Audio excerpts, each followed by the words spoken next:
Court. Hii ni case number Genesis kifungu cha 29 kipengele A. Mheshimiwa Jaji, kipindi mshtaki analeta kesi hii, alishinikiza sana iitwe kwamba ni kesi ya treason of love, yani uhaini wa mapenzi. Ila baada ya kuangalia kwenye charge sheet pamoja na miongozo ya mahakama, tukafahamu ya kwamba hapana, hii sio kesi ya treason of love, bali hii ni kesi ya family engagement katika kipengele kidogo cha marriage misconduct. Mheshimiwa Jaji, tusikie kutoka kwa mshtaki. Mheshimiwa Jaji, nimefanya kazi kikamilifu kwa huyu mzee. Wewe mzee. Kikamilifu kwa miaka 7 kwa ajili ya kumpata Raheli. Lakini nimefanya kazi vizuri kikamilifu. Lakini nimejikuta nimeamka nimemkuta Lea. Yaani ni sawa nimeletewa Raheli wa bei ya jioni kabisa. Yaani Raheli wa mchongo. Order please. Bwana Jacob, hiyo ni kama kuagiza pizza kutoka KFC na ukaletewa chapati ya mlandizi ya jana. Objection sustained. Naomba uendelee. Hii ni maajabu.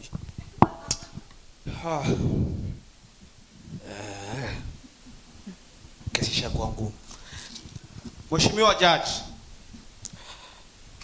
bwana mdogo kaja mjini,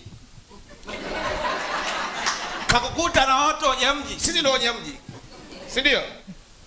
Kama ilivyo tamaduni na desturi yetu,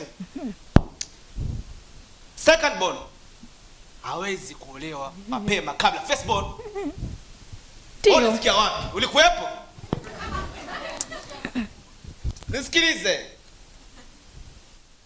Kutokana na hayo, kwa sababu unajua vijana wa mjini vijana mjini mnapenda watoto 2000, watu wa bichi wa bichi. Yangalie kijana, hapa ndo mji, huu ndo mji wetu. Yaani Mungu wa baba yangu Ibrahim, sijategemea kama wewe mzee ungeweza kusema hivyo. Are you sick in your head? Hivi kweli unaweza ukamchukua Kiingereza kaongea kweli. Sikia hilo tayari ushapata mtu. Wewe mzee unaweza ukamchukua mtu usiyempenda? Kweli? I say hili swala mimi silikubali kabisa. Yani this is the madness of the highest. Ngoja niache kwanza. Of the highest murder. Ngoja. Waheshimiwa, tumesikiliza mwenendo wa kesi unavyokwenda. Tumemsikiliza mshtaki, ametoa hoja zake. Lakini pia tumepata kumsikia mshtakiwa ambaye ni Bwana Raban pamoja na familia. Kwa kuwa ni familia inahusika, basi nitoe haki ya msingi ya kusikilizwa kwa Lea. Karibu.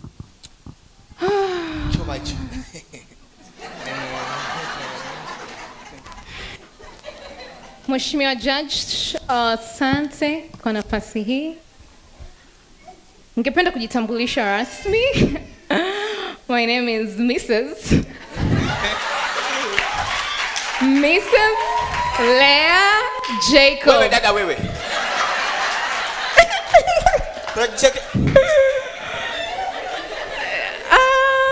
Mheshimiwa Judge, kwa heshima ya mahakama yako kuu, ningependa tu kuongea na Yakobo mambo fulani. Nisingependa. Jacob, sijui kilichokutokea ni nini. Yaani Jacob, I don't understand. Uko kichwani kiliharibika nini? Jacob, tulivyokutana ulikuwa unanipenda Jacob. Mimi Yakobo ndo nilikutambulisha kwa mdogo wangu Raheli. Ulikuwa uone hata kama mimi nina makengeza, Yakobo? Ndio hilo kengeza hilo. Limekusababishia. Yakobo. Sikia nikwambie. Yakobo. Sikia tena usijaribu kujilinganisha na Raheli. Sasa utasema unachotaka kusema. Yaani, sikia. You never be like her, and guess what? Raheli, nitakupambania. Taratibu kaka. Yakobo, utasema unachokisema. You are my husband. Wewe ni mume wangu mpaka kifo kitutenganishe. For better for worse, for sickness in health, for rich for poor, for black for white, for socks for shoes. Wewe ni wa kwangu Yakobo. Unaniongelea Kiingereza mimi? Utajua mwenyewe. Tumemaliza. Oda. Mheshimiwa Jaji, kesi hii inataka kufanana na kesi ya mwaka 1952 kati ya ndugu Mwakalembele Mawazo versus Machinjio Family, ambayo ile kesi ilipata kuitwa kuwa ni kuuziwa mbuzi kwenye gunia. Mheshimiwa Jaji, anyway, kutokana na kikosi chetu kazi cha PDU, People Defense Unit, kupata ushahidi ambao ulipatikana kutoka mtaa wa Buguruni A, kata ya Buguruni, wilaya ya Ilala, mkoa wa Dar es Salaam, ambao inaonyesha wazi juu ya tukio lililotokea. Mheshimiwa Jaji, tuone ushahidi huu.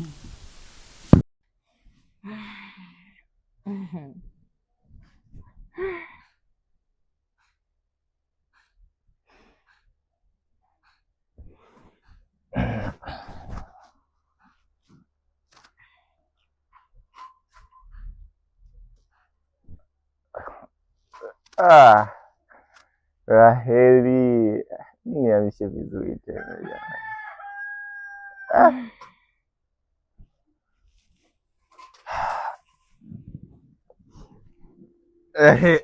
Mungu baba.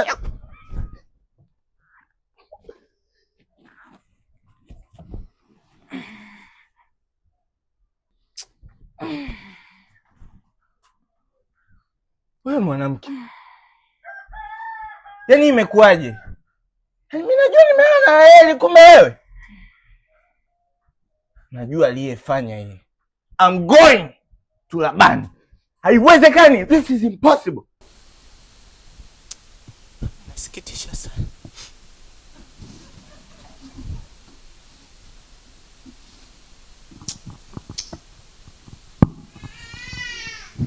Hadi mtoto analia. Tumeona mwenendo wa kesi.